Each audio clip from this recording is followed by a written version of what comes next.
ನಲ್ಲಿ ನಡೀತಾ ಇರುವಂತ ಯುದ್ಧ 14ನೇ ದಿನಕ್ಕೆ ಕಾಲಿಟ್ಟಿರುವಂತದ್ದು ದೊಡ್ಡ ಮಟ್ಟದಲ್ಲಿ ಜಾಗತಿಕ ಸಮಸ್ಯೆ, ಜಾಗತಿಕ ಆರ್ಥಿಕವಾಗಿಯೂ ಕೂಡ ದೊಡ್ಡ ಹೊಡೆತವನ್ನ ಕೊಡ್ತಾ ಇರುವಂತದ್ದು. ಇದೇ ಸಂದರ್ಭದಲ್ಲಿ ಭಾರತ ಎಡುತ್ತಾ ಅಂತ, ಯಾಕೆ ಎಡುತ್ತಾ ಅಂತ ಹೇಳ್ತಾ ಇದೀವಿ ಅಂದ್ರೆ, ಇದು ಅನ್ಎಕ್ಸ್ಪೆಕ್ಟೆಡ್ ವಾರ್ ಅಲ್ಲ, ಎಕ್ಸ್ಪೆಕ್ಟೆಡ್ ವಾರ್. ಇಂತಹ ಸಂದರ್ಭದಲ್ಲಿ ಮೊದಲೇ ಎಚ್ಚೆತ್ಕೊಳ್ಬೇಕಾಗಿದ್ದಂತ ಭಾರತ ಎಡು ಬಿಡ್ತಾ ಅಂತ. ಯಾಕೆಂದ್ರೆ ನಾವು ನೋಡಿದೀವಲ್ಲ, ಜಸ್ಟ್ 5-6 ದಿನ ಅಲ್ಲಿ ಯುದ್ಧ ಶುರುವಾಗ್ತಿದ್ದ ಹಾಗೆ ಇಲ್ಲಿ ಯಾವ್ಯಾವ ರೀತಿಯಾಗೆಲ್ಲ ಸಮಸ್ಯೆಗಳನ್ನ ನೋಡ್ತಾ ಇದೀವಿ. ಚೈನ್ ಲಿಂಕ್ ಆಗಿ ಹೇಗೆ ಹೊಡ್ತಾ ಬೀಳ್ತಾ ಇದೆ, ಅದಕ್ಕೆ ಮುಂಚೆನೆ ಯಾಕೆ ಎಚ್ಚೆತ್ಕೊಳ್ಳಿಲ್ಲ ಭಾರತ ಅನ್ನುವಂತ ಒಂದು ಪ್ರಶ್ನೆ ಇದೆ. ಭಾರತದಲ್ಲಿ ಗ್ಯಾಸ್ ಎಮರ್ಜೆನ್ಸಿ, ಅದು ಚೈನ್ ಲಿಂಕ್ ರೀತಿಯಲ್ಲಿ ಎಲ್ಲಾ ಕ್ಷೇತ್ರಗಳ ಮೇಲೂ ಕೂಡ ಹೊಡ್ತಾ ಬಿದ್ದಿದೆ. ಇಂಪೋರ್ಟು, ಎಕ್ಸ್ಪೋರ್ಟು, ವ್ಯಾಪಾರ ವಹಿವಾಟು, ರೂಪಾಯಿ ಮೌಲ್ಯ ಅಂತೂ ಸಾರ್ವಕಾಲಿಕ ಕುಸಿತ ಕಂಡಿರುವಂಥದ್ದು. ಆರ್ಥಿಕವಾಗಿಯೂ ಕೂಡ ದೊಡ್ಡ ಹೊಡೆತವನ್ನ ಕೊಡ್ತಾ ಇದೆ ಇದು.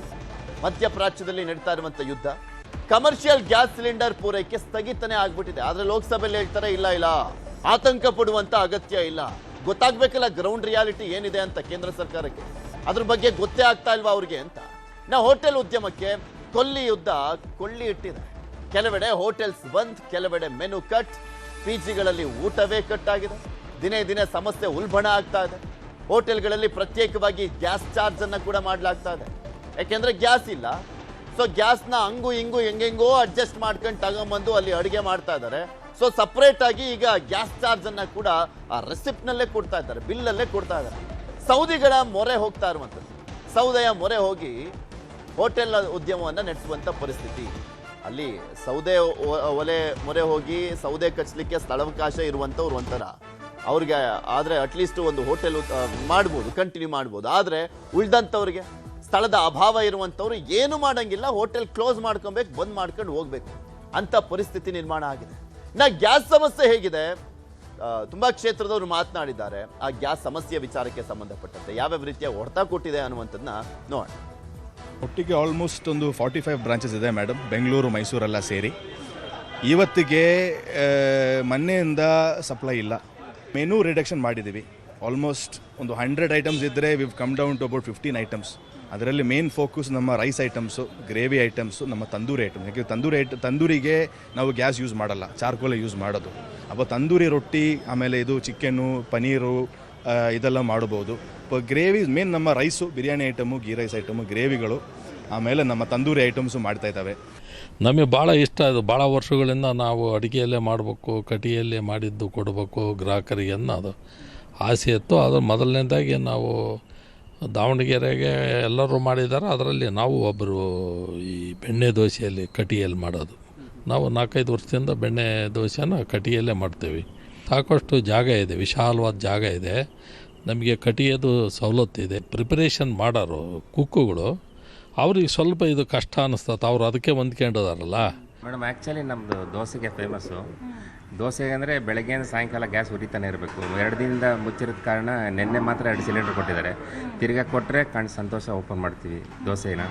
ಇಲ್ಲ ಅಂದರೆ ಆ್ಯಕ್ಚುಲಿ ಮಿನಿಮಮ್ ಮಾಡ್ಕೊಂಡಿದ್ದೀವಿ ಮೆನುವಲ್ಲಿ. ರೈಸ್ ಬಾತು, ಇಡ್ಲಿ ವಡೆ, ಖಾರ ಬಾತು, ಕೇಸರಿ ಬಾತು, ಬೇಳೆ ಬಾತು, ಅಥವಾ ರೈಸ್ ಬಾತ್ಗಳು ಮಾತ್ರ ಗ್ರಾಹಕರಿಗೆ ತೊಂದರೆ ಆಗಬಾರ್ದು ಅಂದ್ಬಿಟ್ಟು ಮಿನಿಮಮ್ ಮೆನುವಲ್ಲಿ ಮಾಡ್ಕೊಂಡು ಹೋಗ್ತಾ ಇದ್ದೀವಿ. ಸಾರ್ವಜನಿಕರು ಇದೊಂದು ರಾಷ್ಟ್ರದ ಸಮಸ್ಯೆ ಎಂಬುದನ್ನು ಅರಿತು ಬೇಯಿಸಿದ ಪದಾರ್ಥಗಳನ್ನು ತಿನ್ನುವುದನ್ನು ಕಡಿಮೆ ಮಾಡಿ, ವಿಶೇಷವಾಗಿ ತರಕಾರಿಗಳನ್ನು, ನೆನೆ ಹಾಕಿದ ಕಾಳುಗಳನ್ನು ತಿನ್ನುವುದ್ರ ಮೂಲಕ ಬೇಯಿಸಿದಂಥ ಪದಾರ್ಥಗಳನ್ನು ಕಡಿಮೆ ಮಾಡಬೇಕು. ಅವಶ್ಯಕತೆ ಇದ್ದರೆ ಮಾತ್ರ ವಾಹನಗಳನ್ನು ಬಳಸಬೇಕು. ಸಂಸತ್ ಅಧಿವೇಶನದಲ್ಲೂ ಕೂಡ ಗ್ಯಾಸ್ ಸಮಸ್ಯೆ ನಿನ್ನೆ ಪ್ರಸ್ತಾಪ ಆಗಿದೆ. ಸರ್ಕಾರವನ್ನ ವಿಪಕ್ಷ ನಾಯಕ ರಾಹುಲ್ ಗಾಂಧಿ ತರಾಟೆಗೆ ತೆಗೆದುಕೊಂಡ್ರು. ಇನ್ನು ಕೇಂದ್ರ ಕೈಗೊಂಡಂತ ಕ್ರಮಗಳ ಬಗ್ಗೆ ಕೇಂದ್ರ ಪೆಟ್ರೋಲಿಯಂ ಸಚಿವ ಹರ್ದೀಪ್ ಸಿಂಗ್ ಪುರಿ ಮಾಹಿತಿಯನ್ನ ಕೊಟ್ಟಿದ್ದಾರೆ. ನೋಡೋಣ. War has broken out in the Middle East. The United States, Israel, and Iran are at war. This war is going to have far-reaching consequences. The pain has just started. Restaurants are closing. There's widespread panic about LPG. Street vendors are affected. And as I said, this is only the beginning. Honorable Speaker sir, this is not the moment for rumor mongering or fake narratives. India is navigating the most severe global energy disruption in recorded history. Crude supply is flowing, gas is prioritized for homes and farms, LPG production has been stepped up by 28%. Consumer prices are held far below. ಇದ್ರ ಬಗ್ಗೆ ಮಾತನಾಡ್ತಾ ಹೋಗೋಣ. ನಮ್ಮ ಜೊತೆ ಇಬ್ಬರು ಅತಿಥಿಗಳು join ಆಗಿದ್ದಾರೆ. ಆರ್ಥಿಕ ತಜ್ಞರಾಗಿರುವಂತಹ ಕೃಷ್ಣರಾಜ್ ಅವರು, ಹಾಗೆ ಉದ್ಯಮಿ ರಾಜಗೋಪಾಲ್ ರೈ ಅವರು. ಇಬ್ಬರಿಗೂ ಕೂಡ ಕಾರ್ಯಕ್ರಮಕ್ಕೆ ಸ್ವಾಗತ. ನಾನು ಮೊದಲದಾಗಿ ಕೃಷ್ಣರಾಜ್ ಅವರಿಂದ ಆರಂಭ ಮಾಡ್ತೀನಿ. ಕೃಷ್ಣರಾಜ್ ಸರ್, ಇದು ಅನ್ಎಕ್ಸ್ಪೆಕ್ಟೆಡ್ ಯುದ್ಧ ಅಲ್ಲ, ಎಕ್ಸ್ಪೆಕ್ಟೇಷನ್ ಇತ್ತು ಯುದ್ಧ ಹಾಗೆ ಆಗತ್ತೆ ಅಂತ. ಇವತ್ತಿಗೆ 14ನೇ ದಿನ ಭೀಕರ ಪರಿಸ್ಥಿತಿ ಮುಂದುವರಿತಾ ಇದೆ, ಯುದ್ಧ ನಿಲ್ಲುವಂತ ಲಕ್ಷಣಗಳು ಕಾಣಿಸ್ತಾ ಇಲ್ಲ. ಆದರೆ ಇವತ್ತಿನ ಈ ಪರಿಸ್ಥಿತಿಯನ್ನ ಗಮನಿಸ್ತಾ ಇದ್ರೆ, ನಮ್ಮ ದೇಶದಲ್ಲೂ ಕೂಡ ನಿರ್ಮಾಣ ಆಗಿರುವಂತ ಸಮಸ್ಯೆಗಳನ್ನು ನೋಡ್ತಾ ಇದ್ರೆ ಎಲ್ಲೋ ಒಂದ್ ಕಡೆ ಎಡವುದ್ರ ಭಾರತದವರು ಅನ್ನುವಂಥ ಪ್ರಶ್ನೆಗಳು ಕಾಡ್ತಾ ಇದೆ. ಕೇಂದ್ರ ಸರ್ಕಾರ ಎಡವು ಬಿಡ್ತಾ?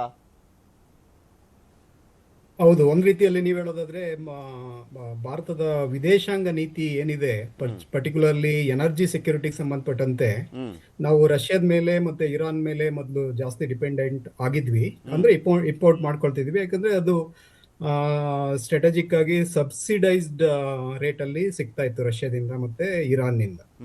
ಸೊ ಈ ಯುದ್ಧ ಆರಂಭ ಆದಕ್ಕಿಂತ ಮುಂಚೆ ನಾವು ಅಮೆರಿಕದ ಜೊತೆ ಒಂದು ಫ್ರೀ ಟ್ರೇಡ್ ಅಗ್ರಿಮೆಂಟ್ ಅನ್ನ ಅಥವಾ ಒಂದು ಅಗ್ರಿಮೆಂಟ್ ಅನ್ನ ಮಾಡ್ಕೊಂಡಾಗ, ಟ್ರೇಡ್ ಅಗ್ರಿಮೆಂಟ್ ಅನ್ನ ಮಾಡ್ಕೊಂಡಾಗ ಅದದ್ದು ಕಂಡೀಷನ್ ಏನು ಅಂತಂದ್ರೆ, ಇಂಪಾರ್ಟೆಂಟ್ ಕಂಡೀಷನ್ ರಷ್ಯಾದಿಂದ ಆಯಿಲ್ ನ ಪರ್ಚೇಸ್ ಮಾಡೋದನ್ನ ನಿಲ್ಲಿಸಬೇಕು ಅಂತ. ಸೊ ಆ ಕಂಡೀಷನ್ ಒಪ್ಕೊಂಡಾಗ ನಾವು ಬೇರೆ ಆಲ್ಟರ್ನೇಟಿವ್ ಸೋರ್ಸಸ್ ಅನ್ನ ನಾವು ಸರಿಯಾಗಿ ಇಟ್ಕೊಂಡಿರ್ಲಿಲ್ಲ. ಸೊ ಹೀಗಾಗಿ ಒಂದ್ ರೀತಿಯಲ್ಲಿ ಈಗ ಭಾರತದ ಪರಿಸ್ಥಿತಿ ಹೇಗಿದೆ ಅಂತಂದ್ರೆ, ಈ ಕಡೆ ಹೊರ್ಮೋಜ್ ಕೊಲ್ಲಿನಲ್ಲಿ ಈ ಒಂದು ಹಡಗುಗಳ ಪ್ರಯಾಣ ಅಥವಾ ಹಡಗುಗಳ ಸಾಗಾಣಿಕೆ ಕಡಿಮೆ ಆಗಿರೋದ್ರಿಂದ ಈಗ ತಾನೇ ಒಂದು ಹಡಗು ಮಾತ್ರ ಮುಂಬೈಗೆ ಬಂದು ಸೇರಿದೆ ಅಂತ ಹೇಳ್ಬೋದು. ಬಟ್ ನಮ್ಮ strategic energy sources including war related ಮತ್ತೆ ದೇಶದ ಭದ್ರತೆ ದೃಷ್ಟಿಯಿಂದ ಮತ್ತೆ ಜನರ ಒಂದು ಆರ್ಥಿಕತೆಯ ದೃಷ್ಟಿಯಿಂದ ಕೇಂದ್ರ ಸರ್ಕಾರ ಸರಿಯಾಗಿ ರಿಸೋರ್ಸಸ್ನ, ಎನರ್ಜಿ ರಿಸೋರ್ಸಸ್ನ ಸ್ಟೋರ್ ಮಾಡಕ್ ಆಗ್ಲಿಲ್ಲ. ಮಾಡಿದ್ರು ಅದು 1 ವಾರ ಅಥವಾ 2 ವಾರಕ್ಕೆ ಮಾತ್ರ ಸಾಕಾಯ್ತು. ಈಗ ಆಲ್ರೆಡಿ ಕಮರ್ಷಿಯಲ್ LPG ಏನಾಗಿದೆ, ಅದ್ರ ಅವೈಲಬಿಲಿಟಿ ಇಲ್ಲ. ಹೀಗಾಗಿ ನಾವು ಹೆಚ್ಚಿಗೆ ದುಡ್ಡನ್ನ ಕೊಟ್ಟು ಈಗ ಕೊಂಡ್ಕೊಳ್ಳುವಂತ ಪರಿಸ್ಥಿತಿ ರಷ್ಯಾದಿಂದ ಬಂದಿದೆ. ಯಾಕಂದ್ರೆ ಅಮೆರಿಕ ಮತ್ತೆ ಹೇಳ್ತಾ ಇದೆ, American Indians are good actors, they listen to us and they can now by the oil from the Russia ಅಂತ ಹೇಳ್ತಾರೆ. But Russia has refuse to give oil at the subsidised rate. So ಈ ಒಂದು ಪರಿಸ್ಥಿತಿನಲ್ಲಿ ಏನಾಗ್ತಾ ಇದೆ ಅಂತಂದ್ರೆ, ಭಾರತದ ಅವರಿಗೆ ಅನಿವಾರ್ಯತೆ ಇತ್ತು, ಸೊ ಹೀಗಾಗಿ ನಾವು ಕೇಳಿದ ಹಣ ಕೊಟ್ರು. ಬಟ್ ಇವಾಗ ನಮಗೆ ಅನಿವಾರ್ಯತೆ ಇದೆ, ಅವ್ರು ಡಿಮ್ಯಾಂಡ್ ಮಾಡಿದಷ್ಟು ನಾವು ಕೊಡ್ಬೇಕಾಗಿದೆ ಅಂತ ಪರಿಸ್ಥಿತಿ ಎದುರಾಗಿರುವಂತದ್ದು. ಹೀಗಾಗಿ ಭಾರತದ ಒಂದು ಆರ್ಥಿಕತೆ ಏನಾಗ್ತಾ ಇದೆ, ಈ ಒಂದು ತಪ್ಪು ನಿರ್ಧಾರಗಳಿಂದ ಈಗ ಇನ್ಫ್ಲೇಷನ್ ಜಾಸ್ತಿ ಆಗ್ತಾ ಇದೆ, ಕಾಳಸಂತೆನಲ್ಲಿ ಮಾರಾಟ ಆಗ್ತಾ ಇದೆ. ಆಲ್ರೆಡಿ ಪೀಪಲ್ ಆರ್ ಪ್ಯಾನಿಕ್ಡ್, ಎಕಾನಮಿ ಹಾಳಾಗ್ತಾ ಇದೆ. ನೋಡಿ, ನೀವು ಪೇಪರ್ಲೆಲ್ಲ ಓದಿರ್ಬೋದು, ಯಾವ್ದ್ಯಾವ್ದು ಒಂದು ನ್ಯಾಚುರಲ್ ಗ್ಯಾಸ್ ಅಥವಾ ಆಯಿಲ್ ಬೇಸ್ಡ್ ಎಲೆಕ್ಟ್ರಿಸಿಟಿ ಪ್ರೊಡಕ್ಷನ್ ಎಲ್ಲ ಸ್ಟಾಪ್ ಮಾಡಿ ಅಂತ ಆರ್ಡರ್ ಆಗಿದೆ. ಅದೇ ರೀತಿ ಕೆಲವೊಂದು ವಲಯಗಳಲ್ಲಿ ಒಂದು LPG ಸಪ್ಲೈ ನಿಂತೋಗಿದೆ. ಹೀಗಾಗಿ ಏನಾಗ್ತಾ ಇದೆ ಅಂತಂದ್ರೆ, ಒಂದ್ ಕಡೆ ಬೆಲೆಗಳು ಹೆಚ್ಚಾಗ್ತಾ ಇದೆ, ಇನ್ನೊಂದ್ ಕಡೆ ಕಾಳಸಂತೆಯಲ್ಲಿ ಮಾರಾಟ ಆಗ್ತಾ ಇದೆ, ಇನ್ನೊಂದ್ ಕಡೆ ದೇಶಕ್ಕೆ ಎಷ್ಟು ಆಯಿಲ್ ರಿಕ್ವೈರ್ಮೆಂಟ್ ಇದೆ, ಎಷ್ಟು ದಾಸ್ತಾನು ಇದೆ, ಎಷ್ಟು ಪೂರೈಕೆ ಇದೆ ಅನ್ನೋದ್ರ ಬಗ್ಗೆ ಮಾಹಿತಿ ಇಲ್ಲ. ಮಾಹಿತಿ ಕೊರತೆನೂ ಎದುರಾಗಿರುವಂತದ್ದು ಒಂದ್ ಕಡೆ. ಹೀಗಾಗಿ ಜನರಿಗೆ ತುಂಬಾ ತೊಂದರೆ ಆಗ್ತಿರುವಂತದ್ದು ನಾವು ಗಮನಿಸಬಹುದು. ಮತ್ತೆ ಯುದ್ಧ ನಿಲ್ಲುವಂತ ನೀವ್ ಹೇಳ್ದಂಗೆ 14 ದಿನಗಳು ಕಳೆದೋಯ್ತು, ಆಲ್ರೆಡಿ ನಡೀತಾ ಇದೆ. ಯುದ್ಧ ನಿಲ್ಲುವಂತ ಸಂದರ್ಭ ಇಲ್ಲ. ಯಾಕಂದ್ರೆ ಇರಾನ್ಗೆ ಅದರದೇ ಆದಂತಹ ಒಂದು ಐಡಿಯಾಲಜಿ ಇದೆ.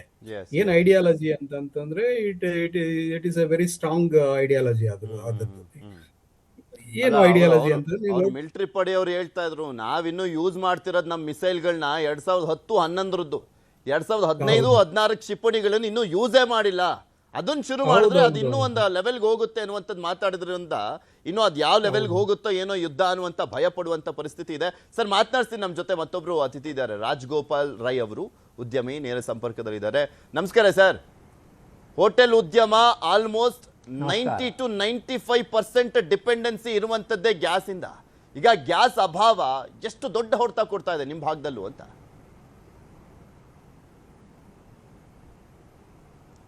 ಸಾಮಾನ್ಯವಾಗಿ ನಮ್ಮ ಹೋಟೆಲ್ ಉದ್ಯಮಕ್ಕೆ ಗ್ಯಾಸಿದ್ದು ಅಗತ್ಯ ಇದೆ.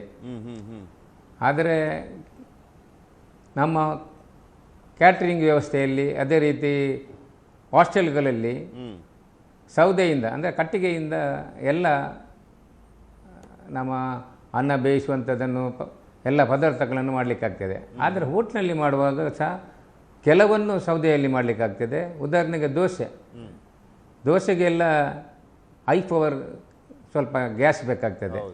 ಹಾಗೆ ಕೆಲವು ಐಟಮನ್ನೆಲ್ಲ ಕಟ್ ಮಾಡಿ ಕೆಲವರು ಮಾಡ್ತಾ ಇದ್ದಾರೆ. ಕೆಲವು ಹೋಟೆಲ್ನವರಿಗೆ ಈಗ ಗ್ಯಾಸಿನ ಅಭಾವದಿಂದ ಹೋಟೆಲನ್ನೇ ಬಂದ್ ಮಾಡಿದ್ದಾರೆ. ಮಂಗಳೂರಲ್ಲಿ ಸಹ ಕೆಲವು ಹೋಟೆಲ್ನವರಿಗೆ ಸ್ಟಾಕ್ ಮಾಡಲಿಕ್ಕೆ ಸಾಧ್ಯ ಇಲ್ಲದಕ್ಕೆ ಅಲ್ಲಿ ಜಾಗನಾದ್ರೂ ಬೇಕಲ್ಲ, ಆ ಜಾಗ ಇದ್ರೆ ಅಟ್ಲೀಸ್ಟ್ ಮಾಡ್ತಾರೆ. ಆ ಜಾಗನೂ ಇಲ್ಲ ಅಂದ್ರೆ ಬಂದೇ ಮಾಡ್ಬೇಕಾಗತ್ತೆ. ಜಾಗದ ವಿಷಯ ಇಲ್ಲಿ ಮತ್ತೊಂದಂತ ಹೇಳಿದ್ರೆ, ಇವತ್ತು 2 ಜಿಲ್ಲೆಯಲ್ಲಿ DC ಅವರು ಮೀಟಿಂಗ್ ಮಾಡಿ ಎಲ್ಲ ಯಾರು LPG ಏಜೆನ್ಸಿಗಳಿದ್ದಾರೆ ಅವರನ್ನೆಲ್ಲ ತರಿಸಿ ಕಾಲಸಂತೆಯಲ್ಲಿ ಭಾರಿ ದೊಡ್ಡ ರೀತಿಯಲ್ಲಿ ಇಲ್ಲಿ ಮಾಡ್ತಾರೆ ಅಂತ ಹೇಳುವಂಥ ವಿಷಯ ಬಂದಿದೆ. ಯಾಕೆಂದರೆ ಇಷ್ಟು ಬೇಗ ಇಷ್ಟು ಕೂಡಲೇ ಒಂದು 2-3 ದಿವಸದಲ್ಲೇ ಸಡನ್ನಾಗಿ ಗ್ಯಾಸ್ ಇಲ್ಲ ಅಂತ ಹೇಳಿದರೆ, ಈಗ ನಮಗೆ ಮನೆಗೆ ಗ್ಯಾಸ್ಗೆ ಯಾವುದಕ್ಕೂ ತೊಂದರೆ ಇಲ್ಲ. ಅಂದರೆ ನಮಗೆ ಗೊತ್ತಿದೆ, ಕಮರ್ಷಿಯಲಿಗೆ ಯಾರು ಸಹ ಕಮರ್ಷಿಯಲ್ ಅಂಡೆಯನ್ನು ಇಟ್ಕೊಂಡು ಹೋದರೆ ಬೇಕಾದಷ್ಟು ಅವರಿಗೆ ಕಮರ್ಷಿಯಲ್ಲು ಸಿಲಿಂಡರ್ಗಳನ್ನು ಕೊಡ್ತಾರೆ. ಅಂಥವರೆಲ್ಲ ಸ್ಟಾಕ್ ಇಟ್ಟುಕೊಂಡು ಈಗ ನೋಡಿ ಬ್ಯಾಂಗ್ಳೂರಿನಲ್ಲಿ 3,000ದಿಂದ 4,000ಕ್ಕೆ ಜಾಸ್ತಿ ರೇಟಿಗೆ ಮಾರ್ತಾ ಇದ್ದಾರೆ ಅಂತ ಹೇಳಿದರೆ ಅದು ಎಲ್ಲಿಂದ ಬರ್ತದೆ ಗ್ಯಾಸ್? ಅಂದರೆ ನಮ್ಮ ಸರ್ಕಾರ ಇದನ್ನು ಕುಲಂಕುಷವಾಗಿ ಯಾರೆಲ್ಲ ಗ್ಯಾಸ್ ಏಜೆನ್ಸಿಗಳಿದ್ದಾರೆ ಅವರಲ್ಲಿ ಹೋಗಿ ಅವರಲ್ಲಿ ಏನು ಸ್ಟಾಕ್ ಇದೆಯೋ ಇಲ್ಲ ಬೇರೆ ಯಾರಾದರೂ ಸ್ಟಾಕ್ ಮಾಡಿದಾರಾ ಇದೆಲ್ಲ ನೋಡಬೇಕು. ಇದೆಲ್ಲ ನೋಡಿದರೆ ಸ್ವಲ್ಪ ದಿನದ ಮಟ್ಟಿಗೆ ಕಷ್ಟ ಆಗಲಿಕ್ಕಿಲ್ಲ. ಆ ನಂತರ ಅದ್ರದ್ದು ಮೀಟಿಂಗ್ ಮಾಡಿ DG ನೇತೃತ್ವದಲ್ಲಿ, ಸಲೀಂ ಅವರ ನೇತೃತ್ವದಲ್ಲಿ ಎಲ್ಲ SP ಗಳಿಗೆ ಸೂಚನೆ ಕೊಡಲಾಗಿದೆ, ಬೆಂಗಳೂರು ಕಮಿಷನರ್ಗೂ ಕೂಡ ಸೂಚನೆ ಕೊಡಲಾಗಿದೆ. ಆ ಒಂದು ಹೊಯ್ಸಳ ಸಿಬ್ಬಂದಿ ಏನಿದ್ದಾರೆ ಅವರು ಮತ್ತೆ ಅಲ್ಲಿರುವಂತ ಸ್ಥಳೀಯ PSI ಹೋಗಿ ಚೆಕ್ ಮಾಡಬೇಕು, ಗೋಡೌನ್ ಅಲ್ಲಿ ಎಷ್ಟಿದಾವೆ ಗ್ಯಾಸು, ಅದರ ಪ್ರಮಾಣ ಎಷ್ಟಿದೆ, ಬೇಡಿಕೆ ಎಷ್ಟಿದೆ, ಇವ್ರು ಎಷ್ಟು ಸಪ್ಲೈ ಮಾಡ್ತಾ ಇದಾರೆ, ಬ್ಲಾಕ್ ಮಾರ್ಕೆಟ್ ಅಲ್ಲಿ ಏನಾದ್ರು ಮಾಡ್ತಾ ಇದಾರ, ಆ ರೀತಿಯಾಗಿ ಮಾಡ್ತಾ ಇದ್ರೆ ಕೇಸ್ ಹಾಕ್ಲಿ ಅಂತ. ಹೌದು, ಈಗ ಯಾರಾದರೂ ಎಷ್ಟೇ ಸಿಲಿಂಡರ್ ಫಿಲ್ ಮಾಡ್ತಾರಾ, ಕೆಲವು ಸ್ಟಾಕ್ ಇದ್ದಾರಾ ತಿಳಿಸಲಿ ಕೇಳಿದ್ದಾರೆ. ಅಂದರೆ ಇಷ್ಟು ಬೇಗ ಈ ಸಿಲಿಂಡರ್ ಅಂದರೆ ಇಲ್ಲದಾಗೆ ಆಗಲಿಕ್ಕೆ ಸಾಧ್ಯ ಇಲ್ಲ. ಇದನ್ನು ಯಾರೋ ಸ್ಟಾಕ್ ಮಾಡಿದ್ದಾರೆ. ಅಂದರೆ ಖಾಲಿ ಏಜೆನ್ಸಿಗಳಂತ ಹೇಳಲಿಕ್ಕಾಗೋದಿಲ್ಲ, ಕೆಲವು ಕಾಲಸಂತೆಕೋರರು ಇದ್ದಾರೆ. ಇದನ್ನು ಕುಲಂಕುಷವಾಗಿ ಟೆಸ್ಟ್ ಮಾಡಿದ್ದಾರೆ. ಯಾಕೆಂತ ಹೇಳಿದ್ರೆ ಈಗ ಒಂದು ಹೋಟೆಲ್ ಒಂದು ಬಂದ್ ಮಾಡೋದಂದ್ರೆ ಅಷ್ಟು ಸುಲಭ ಇಲ್ಲ. ಒಂದು ಬಂದ್ ಮಾಡಿದರೆ ಕೆಲಸದವರೆಲ್ಲ ಊರಿಗೆ ಹೋಗ್ತಾರೆ. ಊರಿಗೆ ಹೋದ್ರೆ ನೆಕ್ಸ್ಟ್ ನಮಗೆ ಗ್ಯಾಸ್ ಬಂದರೂ ಕೆಲಸ ಬರೋದಿಲ್ಲ, ಹೋಟೆಲ್ ಓಪನ್ ಮಾಡಲಿಕ್ಕೂ ಸಾಧ್ಯ ಇಲ್ಲ. ಅಂಥ ಪರಿಸ್ಥಿತಿಯಲ್ಲಿ ಹೋಟೆಲ್ನವರಿದ್ದಾರೆ. ಹೋಟೆಲ್ನಿಗೆ ಸೌದೆಯಲ್ಲಿ ಎಲ್ಲವನ್ನೂ ಮಾಡಲಿಕ್ಕಾಗೋದಿಲ್ಲ. ಕೆಲವನ್ನು ಅನ್ನವನ್ನೆಲ್ಲ ಬೇಯಿಸ್ಬೋದು, ಕೆಲವು ಪದಾರ್ಥ ಮಾಡ್ಬೋದು, ಎಲ್ಲವನ್ನು ಮಾಡಲಿಕ್ಕಾಗೋದಿಲ್ಲ. ಆದರೆ ಕ್ಯಾಟ್ರಿಂಗ್ ಉದ್ಯಮಕ್ಕೆ ಸುಧಾರಿಸಬಹುದು. ಕ್ಯಾಟ್ರಿಂಗ್ ಉದ್ಯಮದಲ್ಲಿ ಏನೋ ಒಂದು ಕಾಯಿಸುವಂಥ, ಈಗ ಮೀನು ಕಾಯಿಸುವಂಥದ್ದು, ಅದೇ ರೀತಿ ಕಬಾಬ್, ಆಯಿಲ್ ಕಬಾಬ್ ಮಾಡುವಂಥದ್ದನ್ನೆಲ್ಲ ನಿಲ್ಲಿಸ್ಬೋದು. ಬಾಕಿದನ್ನೆಲ್ಲ ಮಾಡಲಿಕ್ಕೆ ಆಗ್ತದೆ. ಅದರಿಂದ ಕ್ಯಾಟ್ರಿಂಗ್ ಅಸೋಸಿಯೇಷನ್ಗೆ ಅಷ್ಟು ದೊಡ್ಡ ಒಂದು ಹೊಡೆತ ಬೀಳಲಿಲ್ಲ, ಹೋಟೆಲ್ ಉದ್ಯಮಕ್ಕೆ ಬಿದ್ದಿದೆ. ಇದನ್ನು ಸರ್ಕಾರ ಇದಕ್ಕೆ ಯಾವ ರೀತಿಯಲ್ಲಿ ಸ್ಪಂದನೆ ಕೊಡಬೇಕು, ಇದಕ್ಕೆ ಯಾವ ರೀತಿಯ ಒಂದು ಮಾರ್ಗ ಹುಡುಕಬೇಕು, ಅದನ್ನು ಮಾಡೋದು ಬಿಟ್ಟು ಅವರೇ ಪ್ರತಿಭಟನೆ ಮಾಡೋದು ಅದು ಸ್ವಲ್ಪ ನಮಗೆ ಸರಿಯಾಗಿ ಇದಕ್ಕೆ ಒಂದು ಸರಿಯಾದ ಹೆಚ್ಚಿನ ಸಂಖ್ಯೆಯಲ್ಲಿ ಭಕ್ತರು ಬರ್ತಾರೆ, ಅದರ ಜೊತೆಗೆ ಪ್ರವಾಸಿಗರು ಬರ್ತಾರೆ.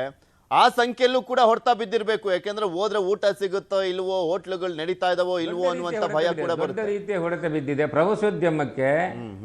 ಪ್ರವಾಸೋದ್ಯಮಕ್ಕೆ ದೊಡ್ಡ ರೀತಿಯ ಹೊಡೆತ ಬಿದ್ದಿದೆ. ಯಾಕೆಂತ ಹೇಳಿದ್ರೆ ಬೆಳಿಗ್ಗೆ ತಿಂಡಿ ಇಲ್ಲ, ಮಧ್ಯಾಹ್ನ ಅನ್ನ ಇರುವುದಿಲ್ಲ. ಈ ಮಧ್ಯಾಹ್ನ ಕೆಲವು ಹೋಟೆಲ್ಗಳಲ್ಲಿ ಮಧ್ಯಾಹ್ನ ಊಟದ ವ್ಯವಸ್ಥೆಯನ್ನೇ ಬಂದ್ ಮಾಡಿದ್ದಾರೆ. ಪ್ರವಾಸಿಗರಿಗೆ ಭಾರಿ ದೊಡ್ಡ ತೊಂದರೆ ಆಗಿದೆ. ಅದೇ ರೀತಿ ಒಂದು ಪ್ರವಾಸಿಗರು ಬರೆದಿದ್ರೆ ಎಲ್ಲ ರೀತಿಯ ತೊಂದರೆ ಆಗ್ತದೆ. ಅದಕ್ಕೆ ಬೇಕಾಗಿ ಸರ್ಕಾರ ಇದಕ್ಕೆ ಏನಾದರೂ ಒಂದು ಒಳ್ಳೆ ರೀತಿಯ ಸ್ಪಂದನೆಯನ್ನು ಕೊಟ್ಟು ಯಾವ ರೀತಿಯಲ್ಲಿ ಆದರೂ ಒಂದು ಹೋಟೆಲ್ ಉದ್ಯಮವನ್ನು ನಡೆಸುವಾಗೆ ಅವರಿಗೆ ಗ್ಯಾಸಿನ ವ್ಯವಸ್ಥೆ ಯಾವ ರೀತಿಯಲ್ಲಿ ಮಾಡಬೇಕು. ಈಗ ಇಲ್ಲಿ ನಮ್ಮ MRPL ಇದೆ, MRPLನಿಂದ ಯಾವ ರೀತಿಯಲ್ಲಿ ಒಂದು ವ್ಯವಸ್ಥೆ ಮಾಡ್ಬೋದು ಅದನ್ನೆಲ್ಲ ಸರ್ಕಾರ ಎದುರು ನಿಂತು ಮಾಡಿದರೆ DCA ಮುಖಾಂತರ, ಜಿಲ್ಲಾಡಳಿತ ಮುಖಾಂತರ ಹೋಟೆಲ್ ಉದ್ಯಮವನ್ನು ಉಳಿಸಬಹುದು. ಇಲ್ಲದಿದ್ದರೆ ಹೋಟೆಲ್ ಉದ್ಯಮವನ್ನು ಉಳಿಸಲಿಕ್ಕೆ ಸಾಧ್ಯ ಇಲ್ಲ. ಕೊರೋನಾ ಟೈಮಲ್ಲಿ ಒಮ್ಮೆ ಬಂದಾಗಿತ್ತು, ಅದು ಒಂದು 2 ವರ್ಷದವರೆಗೆ ಹೋಗ್ತಿತ್ತು. ಇದಾಗಿಲ್ಲ, 4 ದಿವಸ ಬಂದಂತೆ ಇಲ್ಲಿಂದ ಹೆಚ್ಚಾಗಿ. ಅದು ಸಹ ದಕ್ಷಿಣ ಕನ್ನಡ ಜಿಲ್ಲೆ ಇಲ್ಲೆಲ್ಲ ಇರುವುದು ನಮ್ಮ ಕರ್ನಾಟಕ ಎಲ್ಲ ಉತ್ತರ ಪ್ರದೇಶದ ಕಾರ್ಮಿಕರು. ಅವರು ಎಲ್ಲಿಯಾದ್ರೂ ಊರಿಗೆ ಹೋದರೆ ಮತ್ತೆ ಬರುವುದಿಲ್ಲ. ದೊಡ್ಡ ರೀತಿಯ ಸಂಕಷ್ಟದಲ್ಲಿ ನಮ್ಮ ಜಿಲ್ಲೆ ಇದೆ, ನಮ್ಮ ಆಸುಪಾಸಿನ ಜಿಲ್ಲೆ ಸಹ ಇದೆ. ಕೃಷ್ಣರಾಜ್ ಸರ್, ಇಲ್ಲಿ ಗ್ರೌಂಡ್ ರಿಯಾಲಿಟಿ ಹಿಂಗಿದೆ. ರಾಜಗೋಪಾಲ್ ಸರ್ ಹೇಳ್ದಂಗೆ ಅದನ್ನು ಒಪ್ಕೊಳ್ಳಕ್ಕೆ ರೆಡಿ ಇಲ್ವಲ್ಲ ಸೆಂಟ್ರಲ್ ಗೌರ್ಮೆಂಟ್ ಅಂತ. ಸುಳ್ಳು ಸುದ್ದಿಗಳನ್ನ ವೈಭವೀಕರಿಸಬೇಡಿ ಅಂತೆಲ್ಲ ಹೇಳ್ತಾರೆ. ಗ್ರೌಂಡ್ ರಿಯಾಲಿಟಿ ಇಲ್ಲಿದೆ, ತಾಪತ್ರಯ ಎದುರಾಗಿದೆ. ಇಲ್ಲ, ಯಾವುದೇ ಸಮಸ್ಯೆ ಇಲ್ಲ ಅಂತ ಹೇಳ್ತಾರೆ. ಇನ್ನು 14ನೇ ದಿನದಲ್ಲೇ ಈ ರೀತಿಯಾಗಿ ಒದ್ದಾಡ್ತಾ ಇದೀವಿ. ಕೇಂದ್ರ ಸರ್ಕಾರ ಒಂದು ಜವಾಬ್ದಾರಿ ಇರುವಂತ ಕೆಲಸವನ್ನ ಈ ಸಂದರ್ಭದಲ್ಲಿ ಮಾಡ್ಬೇಕಾಗುತ್ತೆ. ಯಾಕಂತಂದ್ರೆ ಎನರ್ಜಿ ಕ್ರೈಸಿಸ್ ಆದಾಗ ಅದು it is a very essential commodity energy. ಪ್ರತಿ ಒಂದು ವಿದ್ಯುತ್ ಉತ್ಪಾದನೆಯಿಂದ ಹಿಡಿದು ವಾಹನಗಳಿಗಿಂದ ಹಿಡಿದು ಎಲ್ಲ ಮನೆಗಳಲ್ಲಿ ಎನರ್ಜಿಯನ್ನ ಬಳಸಬೇಕಾಗುತ್ತೆ, ಗ್ಯಾಸ್ ಸಿಲಿಂಡರ್ಗಳನ್ನ ಬಳಸಬೇಕಾಗುತ್ತೆ, ಹೋಟೆಲ್ ಉದ್ಯಮಗಳು. ಸೊ ಇದು ಎಲ್ಲ ವಲಯಗಳಲ್ಲೂ ಇದು ಬಹಳ energy is very important source. ಹೀಗಾಗಿ ಕೃಷ್ಣರಾಜ್ ಸರ್, ಇಲ್ಲಿ ಗ್ಯಾಸ್ ಅಲ್ಲಿ 13% ಅಷ್ಟು ಕಮರ್ಷಿಯಲ್ ಗ್ಯಾಸಿಗೆ ಯೂಸ್ ಮಾಡ್ತೀವಿ LPG-ನ. 87% ಅಷ್ಟು ನಾವು ಡೊಮೆಸ್ಟಿಕ್ ಗೃಹ ಬಳಕೆ ಯೂಸ್ ಮಾಡುವಂಥದ್ದು. ಜಸ್ಟ್ 13%ಗೆ ಈ ರೀತಿಯ ಹೊಡ್ತಾ ಬಿದ್ರೆ ಡೊಮೆಸ್ಟಿಕ್ ಅಲ್ಲಿ ಸ್ವಲ್ಪ ವೇರಿಯೇಷನ್ ಆದ್ರೂ ಬೀದಿಲಿ ಜನ ಬಾಯ್ ಬಡ್ಕೊಬೇಕಾಗತ್ತೆ, ಅಂತ ಪರಿಸ್ಥಿತಿ ನಿರ್ಮಾಣ ಆಗ್ಬಿಡುತ್ತೆ ಅಂತ. ಏನಾಗಿದೆ, ಇತ್ತೀಚೆಗೆ ನೀವು ನೋಡಿರ್ಬಹುದು, ಎಲ್ಲರೂ ಗ್ಯಾಸ್ ಸಿಲಿಂಡರ್ನ ಬಳಸಿ ಅಡಿಗೆ ಮಾಡ್ತಿರೋದನ್ನ ಗಮನಿಸಬಹುದು. ಒಲೆ ಅಥವಾ ಸೌದೆಯನ್ನ ಡಿಸ್ಕಂಟಿನ್ಯೂ ಮಾಡ್ತಾ ಇದ್ದಾರೆ. ಸೊ ಹೀಗಾಗಿ ಇದು ಎಲ್ಲರೂ ಡಿಪೆಂಡ್ ಆಗಿರೋದ್ರಿಂದ ತುಂಬಾ ಬೇಡಿಕೆ ಇದೆ. ಈ ಬೇಡಿಕೆಗೆ ತಕ್ಕ ಇಲ್ಲದಾಗ ಎನರ್ಜಿ ಕ್ರೈಸಿಸ್ ಇಂಡಿಯಾದಲ್ಲಿ ಸ್ಟಾರ್ಟ್ ಆಗುತ್ತೆ. ಇದರಿಂದ ಆರ್ಥಿಕತೆ ಕಂಪ್ಲೀಟ್ ಹಾಳಾಗೋದ್ರ ಜೊತೆಗೆ ಒಂದು ಏನ್ ಕ್ರೈಸಿಸ್ ಸ್ಟಾರ್ಟ್ ಆಗುತ್ತೆ ಅದನ್ನ ಹೋಗ್ಲಾಡ್ಸ್ಲಿಕ್ಕೆ ಬಹಳ ಕಷ್ಟ ಆಗ್ಬಹುದು. ಅದರಿಂದ ಅನ್ಮ್ಯಾನೇಜಬಲ್ ಸಿಚುಯೇಷನ್ ವರ್ಗೆ ಹೋಗ್ತಾ ಇದೆ ಇದು. ಈಗ ನಾವು LPG ಸಮಸ್ಯೆ ಬಗ್ಗೆ ಮಾತ್ರ ನೋಡ್ತಾ ಇದೀವಲ್ಲ ಸರ್, ಇದು ಆರ್ಥಿಕತೆ ಮೇಲೆ ಎಷ್ಟು ಮಟ್ಟಿಗೆ ಹೊಡ್ತಾ ಕೊಡ್ತಾ ಇದೆ ಅಂತ. ಡಾಲರ್ ಬೇರೆ ಜಾಸ್ತಿ ಆಗ್ತಾ ಇದೆ ಬ್ಯಾರೆಲ್ಗೆ. ಅದ್ರ ಜೊತೆಗೆ ಓಕೆ, ನಿನ್ನೆ ಹೇಳ್ತಾ ಇದ್ರು ಹರ್ದೀಪ್ ಸಿಂಗ್ ಪುರಿ ಅವರು, ಆಲ್ಟರ್ನೇಟಿವ್ ಆಗಿ ನಾವು ಏನು 70% ಅಷ್ಟು ಆ ಕಡೆಯಿಂದ ತಗೊಳ್ಕೊಳ್ತಾ ಇದ್ವಿ ಗಲ್ಫ್ ರಾಷ್ಟ್ರಗಳಿಂದ, ಅದರ ಆಲ್ಟರ್ನೇಟಿವ್ ಈಗ ರಷ್ಯಾದಿಂದ ತಗೊಳ್ತಾ ಇದೀವಿ, LPG ಗ್ಯಾಸ್ ಅನ್ನ US ಇಂದ ತಗೊಳ್ತಾ ಇದೀವಿ, ಅಲ್ಜೀರಿಯಾ ಇಂದ ತಗೊಳ್ತಾ ಇದೀವಿ ಅಂತೆಲ್ಲ ಹೇಳ್ತಾ ಇದ್ರು. ಇದೆಷ್ಟು ಎಕ್ಸ್ಪೆನ್ಸ್ ಆಗ್ತಾ ಇದೆ ಅಂತ? ಇದು ಕಾಸ್ಟ್ಲಿ. ಮೊದಲು ಕಂಪೇರ್ ಮಾಡಿದಾಗ ಅರ್ಲಿಯರ್ ಅಗ್ರಿಮೆಂಟ್ ಏನಿತ್ತು ರಷ್ಯಾದ ಜೊತೆ ಅಗ್ರಿಮೆಂಟ್ ಕಂಪೇರ್ ಮಾಡಿದಾಗ ಇದು 35% ಜಾಸ್ತಿ ಇದೆ ಅಂತ ಹೇಳಲಾಗ್ತಾ ಇದೆ. ಜೊತೆಗೆ ಬರ್ಲಿಕ್ಕೆ ಇಟ್ ವಿಲ್ ಟೇಕ್, ಯಾಕಂದ್ರೆ ಹೊಸ ಮತ್ತೆ ಅಗ್ರಿಮೆಂಟ್ ಮಾಡ್ಕೊಂಡಾಗ ಅದು ಪೂರೈಕೆ ಆಗೋದು ಹೌದು ಬೇಕಾಗುತ್ತೆ.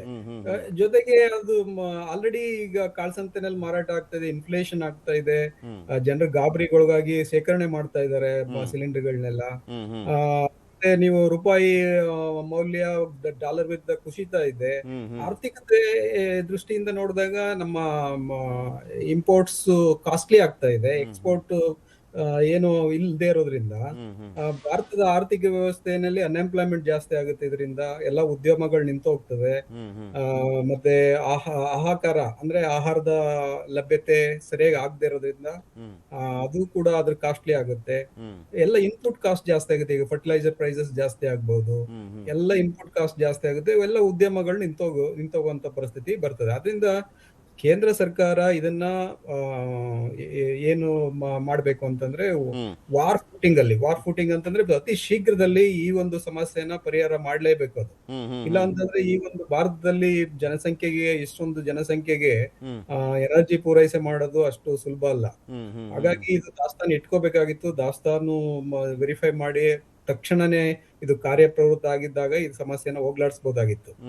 ಬಟ್ ಇದು ತುಂಬಾ ಡಿಲೇ ಆಗ್ತಾ ಇದೆ. ಬಟ್ ಜನರಿಗೆ ಆಲ್ರೆಡಿ ಪ್ಯಾನಿಕ್ ಆಗ್ತಾ ಇದೆ, ಉದ್ಯಮ ನಿಲ್ಲೋ ಪರಿಸ್ಥಿತಿ ಬಂದಿದೆ. ಅದ್ರ ಜೊತೆಗೆ ಆರ್ಥಿಕತೆಗಂತೂ ದೊಡ್ಡ ಹೊಡೆತ ಅಂತ ಕಾಣಿಸುತ್ತೆ. ಮೊನ್ನೆ ಒಬ್ರು ಮಾತನಾಡ್ತಾ ಹೇಳ್ತಾ ಇದ್ರು, $1 ಜಾಸ್ತಿ ಆದ್ರೂ 18,000 ಕೋಟಿಯಷ್ಟು ನಷ್ಟ ಆಗ್ತಾ ಹೋಗುತ್ತೆ ಭಾರತಕ್ಕೆ ಅಂತ. ಹೌದು, ಅದು ಈಗ ರೂಪಾಯಿ ಮೌಲ್ಯ ಭಾರತದ ರೂಪಾಯಿ ಮೌಲ್ಯ ಕಡಿಮೆ ಆಗ್ತಿರೋದ್ರಿಂದ ಅಮೆರಿಕನ್ ಡಾಲರ್ ಅಲ್ಲಿ ಎಕ್ಸ್ಚೇಂಜ್ ಈಗ ನಾವು ಲೋನ್ ತೆಗೆದುಕೊಂಡಿರ್ತೀವಿ ಅನ್ಕೊಳ್ಳಿ. ಈಗ ಲೋನ್ ಮೇಲೆ ಇಂಟ್ರೆಸ್ಟ್ ಜಾಸ್ತಿ ಪೇ ಮಾಡ್ಬೇಕಾಗುತ್ತೆ, ಪ್ರಿನ್ಸಿಪಲ್ ಜಾಸ್ತಿ ಆಗುತ್ತೆ. ಸೊ ಅದೇ ರೀತಿ ಇಂಪೋರ್ಟ್ ಮಾಡ್ಕೊಂಡಾಗ ಇಂಪೋರ್ಟ್ ನ ವ್ಯಾಲ್ಯೂಸ್ ಅಂದ್ರೆ ಪ್ರೈಸ್ ಕೂಡ ಜಾಸ್ತಿ ಆಗ್ತದೆ. ಪ್ರತಿಯೊಂದು ಈಗ ಹೊರದೇಶಕ್ಕೆ ನಾವು ಪ್ರಯಾಣ ಮಾಡ್ಬೇಕು ಅಂತಂದ್ರೆ ಕೂಡ ಡಾಲರ್ ನಲ್ಲಿ ಪೇ ಮಾಡ್ಬೇಕಾಗುತ್ತೆ, ಅದು ಕೂಡ ಕಾಸ್ಟ್ಲಿ ಆಗುತ್ತೆ. Everything will be costly. So ಹೀಗಾಗಿ ಅದು ರೂಪಾಯಿ ಮೌಲ್ಯ ಕಡಿಮೆ ಆಗ್ತಾ ಇರೋದ್ರಿಂದ ಆರ್ಥಿಕವಾಗಿ ತುಂಬಾ ನಷ್ಟ ಆಗ್ತಾ ಇದೆ. ಜೊತೆಗೆ ಏನಂತಂದ್ರೆ ಆರ್ಥಿಕತೆಯಲ್ಲಿ ಆಲ್ರೆಡಿ ಬೆಳವಣಿಗೆ ಕುಂಠಿತ ಆಗಿರೋದನ್ನ ನೀವು ಎಕನಾಮಿಕ್ ಸರ್ವೆ 2025 ನಲ್ಲಿ ನೋಡಿರ್ಬೋದು. ಇನ್ನೂ ಆರ್ಥಿಕತೆ ಕುಂಠಿತ ಆಗುತ್ತೆ. ಈ ಒಂದು ಸರ್ಕಾರಗಳು ಏನ್ ಕ್ರಮ ವಹಿಸ್ಬೇಕು ಅಂತಂದ್ರೆ ಈ ರೀತಿ ಇದ್ದಾಗ ಹೆಚ್ಚು ಇದನ್ನ ಡಾಲರ್ನ ಕೊಂಡ್ಕೊಂಡು ಶೇಖರಣೆ ಮಾಡಿದ್ದ ಡಾಲರ್ನ ಈಗ ರಿಲೀಸ್ ಮಾಡಬೇಕು. ಸೊ ರಿಲೀಸ್ ಮಾಡಿದಾಗ ಅದರಿಂದ ನಮ್ಗೆ ಲಾಭ ಆಗುತ್ತೆ. ಮತ್ತೆ ಈ ಗೋಲ್ಡ್ ಅದೆಲ್ಲ ಪರ್ಚೇಸ್ ಮಾಡಿರೋದನ್ನ ರಿಲೀಸ್ ಮಾಡ್ಬೇಕು. ಸೊ ಹೀಗಾಗಿ ದಾಸ್ತಾನು ಮತ್ತೆ ರಿಲೀಸ್, ಈ ದಾಸ್ತಾನು ಮಾಡೋ ಒಂದು ಎಕನಾಮಿಕ್ ರೀಸನ್ ಇಷ್ಟು. ಬೆಲೆ ಹೆಚ್ಚಾದಾಗ ದಾಸ್ತಾನು ರಿಲೀಸ್ ಮಾಡೋದು, ಬೆಲೆ ಕಡಿಮೆ ಇದ್ದಾಗ ವಸ್ತುಗಳನ್ನ ಶೇಖರಣೆ ಮಾಡಿಡುವಂತದ್ದು, ಈ ರೀತಿ ಮಾಡುವಂತದ್ದು. ನೋಡಿ ಸರ್ ಏನ್ ಆಲ್ಟರ್ನೇಟಿವ್ ಮಾಡ್ತಾರೆ ಅಂತ. ಕೊನೆಯದಾಗಿ ರಾಜಗೋಪಾಲ್ ಸರ್, ಇಲ್ಲಿ ಈ ಯುದ್ಧ ನಾಳೆನೆ ನಿಂತು ಬಿಟ್ರೆ ಎಲ್ಲಾ ಸಮಸ್ಯೆ ಸರಿ ಹೋಗುತ್ತೆ ಅಂತ ಅಲ್ಲ. ಬಿಕಾಸ್ ಅಲ್ಲಿ ಎಲ್ಲ ಸಂಸ್ಕರಣಾ ಘಟಕಗಳ ಮೇಲೂ ಕೂಡ ದಾಳಿಯನ್ನ ಮಾಡಲಾಗಿದೆ. ಇದ್ದಿದ್ದಂತ ಏನ್ ಶೇಖರಣೆ ಮಾಡಿದ್ರು ಅದ್ರ ಮೇಲೂ ಕೂಡ ದಾಳಿ ಆಗಿದೆ. ಸೊ ಅದು ರೆಡಿ ಆಗ್ಲಿಕ್ಕೆ ಮಿನಿಮಮ್ ಅಂದ್ರೂ ಒಂದ್ ತಿಂಗಳು ಬೇಕಾಗುತ್ತೆ ಇನ್ಫ್ರಾಸ್ಟ್ರಕ್ಚರ್. ಸೊ ಆ ಒಂದು ಸಂದರ್ಭ ಇದೆಯಲ್ಲ, ಅದನ್ನ ಹೇಗೆ ಮ್ಯಾನೇಜ್ ಮಾಡ್ಲಿಕ್ಕೆ ರೆಡಿ ಆಗಿದ್ದಾರೆ ಹೋಟೆಲ್ನವರು ಅಂತ. ಹೋಟೆಲ್ನವರು ಅಂತ ಹೇಳಿದ್ರೆ ಇದೀಗ ನಮ್ಮ ದೇಶದ ಪ್ರಧಾನಿಯವರು ಅತ್ಯುತ್ತಮ ರಾಜತಾಂತ್ರಿಕ ಸಂಪರ್ಕ, ಅದೇ ರೀತಿ ಸೌಹಾರ್ದತೆಯಿಂದ ಇಡೀ ವಿಶ್ವದಲ್ಲಿಯೇ ಒಂದು ದೊಡ್ಡ ನಾಯಕನಾಗಿರುವ ಏಕೈಕ ನಾಯಕನಾಗಿರುವಂಥ ನರೇಂದ್ರ ಮೋದಿ ಇದ್ದ ಕಾರಣ ನಮ್ಮ ದೇಶದಲ್ಲಿ ಈ ಪರಿಸ್ಥಿತಿಯಲ್ಲಿ ಸಹ ಒಂದು ಅತ್ಯುತ್ತಮ ರೀತಿಯಲ್ಲಿ ಒಂದು ವ್ಯವಸ್ಥೆ ನಡೀತಾ ಇದೆ. ನಾವು ನೀವು ಕೇಳಿರ್ಬೋದು, ನಮ್ಮ ಇವರು ಹರ್ದೀಪ್ ಸಿಂಗ್ ಪುರಿ ನಮ್ಮ ಪೆಟ್ರೋಲಿಯಂ ಮಿನಿಸ್ಟರ್ ನಿನ್ನೆ ಹೇಳಿದ್ರು, ನಮ್ಮ ನೆರೆಯ ರಾಷ್ಟ್ರದಲ್ಲಿ ಇದೀಗ ಹೊಡೆದಾಡ್ಕೊಳ್ತಾ ಇದ್ದಾರೆ. ಅಲ್ಲ, ಏನೇ ಸಮಸ್ಯೆ ಇಲ್ಲ ಅಂತಲ್ಲ. ನಮ್ಮ ದೇಶ ಒಂದು ಸದೃಢವಾಗಿದೆ ಸಾಧಾರಣ. ಯಾಕಂದ್ರೆ ಕೇಂದ್ರ ಸರ್ಕಾರ ಒಳ್ಳೆ ಇದ್ದ ಕಾರಣ ನಾವೆಂತ ಹೇಳಿದ್ರು, ನಮಗೆ ಕೇಂದ್ರ ಸರ್ಕಾರ, ರಾಜ್ಯ ಸರ್ಕಾರ, ಯಾವ ಸರ್ಕಾರ ಎಲ್ಲರೂ ಒಟ್ಟು ಸೇರಿ ಈ ಸಮಸ್ಯೆಯನ್ನು ಒಂದು ಸಲೀಲಾಗಿ ಹೋಗುವಾಗೆ ನೋಡಿಕೊಳ್ಬೇಕು. ಅದು ಬಿಟ್ಟು ಒಂದು ಆಡಳಿತ ಮಾಡುವಂಥ ಸರ್ಕಾರವೇ ಮಾರ್ಗದಲ್ಲಿ ಬಂದು ಚಾ ಮಾಡಿಕೊಂಡು ಕೂತ್ಕೊಂಡ್ರೆ ಆಗ್ತದ? ಜನರ ಪರಿಸ್ಥಿತಿ, ಜನರಿಗೆ ಸ್ಪಂದಿಸಬೇಕು. ನಮ್ಮ ರಾಜ್ಯದ ಹೋಟೆಲ್ ಉದ್ಯಮವರನ್ನು ಹೇಗೆ ಉಳಿಸುವುದು, ಅವರನ್ನು ಉಳಿಸುವಂಥ ಕೆಲಸ ಏನು? ಅದು ಬಿಟ್ಟು ನಾವು ಹೋರಾಟದ ಮಾರ್ಗ ಹೇಳಿದಲ್ಲ. ಅದಕ್ಕೆ ಬೇಕಂತ ಯಾರನ್ನು ನಮ್ಮ ಕೇಂದ್ರದ ಮಂತ್ರಿಗಳನ್ನು ಇಟ್ಕೊಂಡು ಯಾರೆಲ್ಲ ಬೇಕು, ನಮ್ಮ ಸರ್ಕಾರದವರೆಲ್ಲ ಸೇರಿಕೊಂಡು ಒಂದು ಒಳ್ಳೆ ರೀತಿಯ ವ್ಯವಸ್ಥೆ ಮಾಡುವುದನ್ನು ಬಿಟ್ಟು ನಾವು ಎಲ್ಲವನ್ನು ತಪ್ಪು ಹುಡುಕಿದರೆ ಸರಿಯಾಗಲಿಕ್ಕೆ ಸಾಧ್ಯ ಉಂಟು? ಒಳ್ಳೆ ರೀತಿಯಲ್ಲಿ ಕೇಂದ್ರ ಸರ್ಕಾರ ಒಂದು ಕೆಲಸ ಮಾಡ್ತಾ ಇದೆ. ನಮಗೆ ಬೇಕಾದಂಥ ಈಗ ಯಾವುದು ಗ್ಯಾಸಿನನ್ನು ಸಹ ನಮ್ಮ ಪ್ರಧಾನಮಂತ್ರಿಗಳೆಲ್ಲರಿಗೂ ಯಾವುದೇ ರೀತಿಯ ಬಡವರಿಗೆ ನಮ್ಮ ದೇಶದಲ್ಲಿ ಮೋದಿ ಅವರು ಸರಿ ಆಗ್ತಾ ಇದೆ ಅಂತ ಹೇಳ್ತಾ ಇದ್ದೀರಾ. ಓಕೆ, ರಾಜ್ಯ ಸರ್ಕಾರ ಅಡ್ಜಸ್ಟ್ ಮಾಡ್ಕೊಬೇಕು ಅಂತ. ಓಕೆ, ಧನ್ಯವಾದ ರಾಜಗೋಪಾಲ್ ಅವರೇ. ಹಾಗೆ ಕೃಷ್ಣರಾಜ್ ಸರ್, ನಿಮಗೂ ಕೂಡ ಧನ್ಯವಾದ ಇಷ್ಟು ತನಕ ಜಾಯ್ನ್ ಆಗಿ ಅಭಿಪ್ರಾಯವನ್ನು ವ್ಯಕ್ತಪಡಿಸಿದ್ದಕ್ಕೆ. ಇದಾಗಿತ್ತು ಇವತ್ತಿನ ಮಾತುಕತೆ. ನೋಡ್ತಾ ಇರಿ ನ್ಯೂಸ್ 18, ಜಾಲ ನಮ್ಮದು, ಬಲ ನಿಮ್ಮದು.